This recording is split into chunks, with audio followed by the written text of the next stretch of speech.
Welcome to the bold analysis. President William Ruto's Mount Kenya 5 days tour has been choreographed or rather scripted, and that script is thriving in these three political blunders that the leaders from the region are committing. And that is what I want to look at here. Looking at the three blunders that Mount Kenya politicians have committed ahead of William Ruto's tour, and clearly he's going to have his way.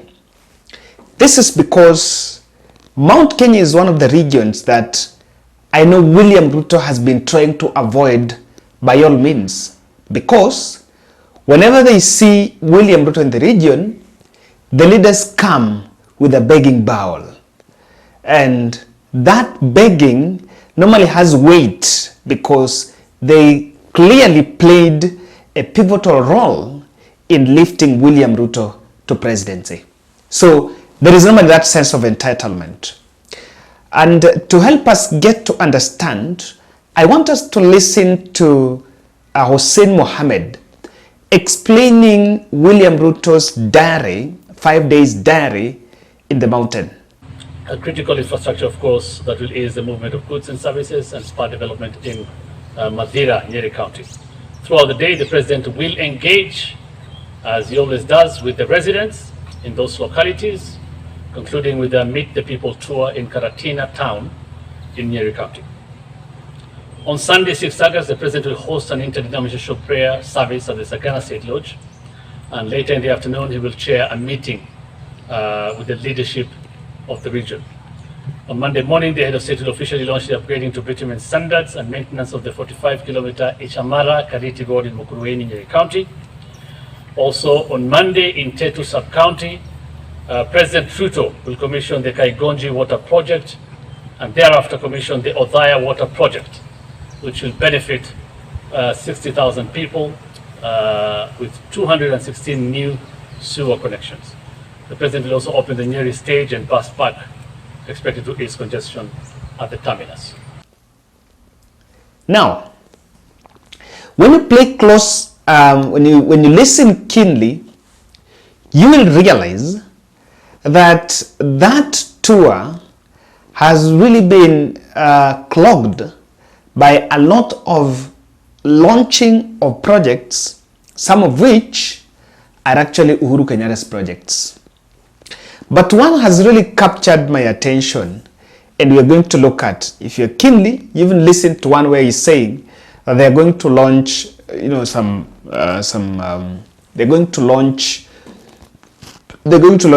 bus park.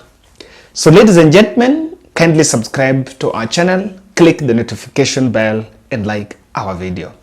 Having looked at the William Ruto's plan while going there, of course, it's starting from Githurai to all the places. There is one thing that we realize there. What has been captured as Meet the People tour just rallies. That these three blunders that Mountain has committed. And the very first blunder is that ahead of William Ruto's tour, they have set the stage to play the handshake betrayal politics. What am I talking about? I want us to try to look at what happened during the Nyanza tour. The masterclass, the Nyanza masterclass, where William Ruto was welcomed, and there was low political undertone in terms of betrayal cards, and there was less of Raila and more of Uhuru Kenyatta. In Mount Kenya, the leaders that are around William Ruto have already shown their fear of any discussion about a handshake. In fact, the current political discourse that is going on around by partisan talks has been interpreted by the Mount Kenya politicians as a ploy to look for handshake.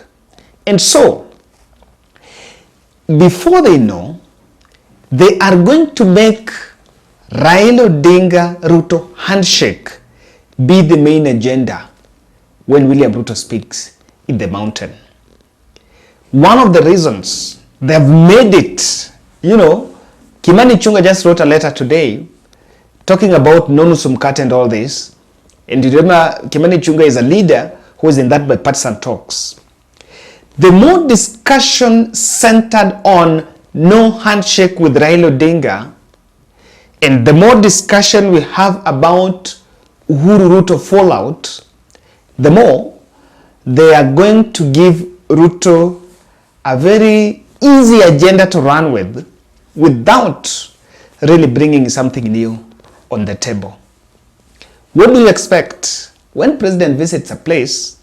I've seen the rally starting from Githurai. I hope the Githurai market attracting the crowd, then go to Kenol and remind them about how they were tear gassed in the church or something. Then there is another rally in Karatina, and I think there was just another one in Nyeri town. And all those political rallies are just to talk to the people. And what is at the center of this is that the newspaper headlines and political analysts and many political observers will give more dominance to William Ruto's messaging in respect to the handshake fear that the politicians have been talking about. And I am saying this because Ruto is going to be in a very tight spot where when he leaves, the questions of what has he brought. But the leaders have already set the wrong agenda. The wrong agenda they've set is William Ruto to go and confirm to the residents of Mount Kenya that he's not betraying Rigathi Gachagua by any sort of talks with Raila Odinga. That's it. And then that decimates any probability of having tangible solutions about Mount Kenya problems. That's blunder number one. I wish they just keep, during William Ruto's story, they just keep off handshake stories, Raila Uhuru. You keep off so that you get William Ruto off guard. And you ask, come with a begging bowl. The second mistake is non-emphasis on coffee and the alcohol fight. In fact, let me just call them non-emphasis on Rigathi Gachagua's 2 projects.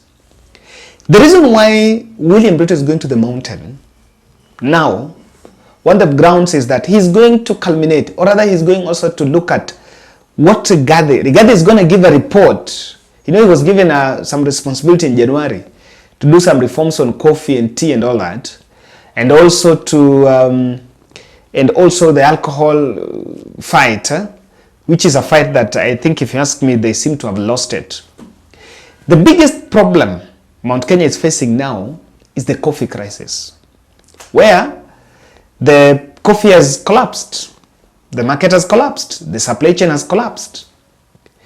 And even without that, the coffee farmers are not getting good response. They're not getting good income. The minimum income from the coffee is not that much convincing to the farmers.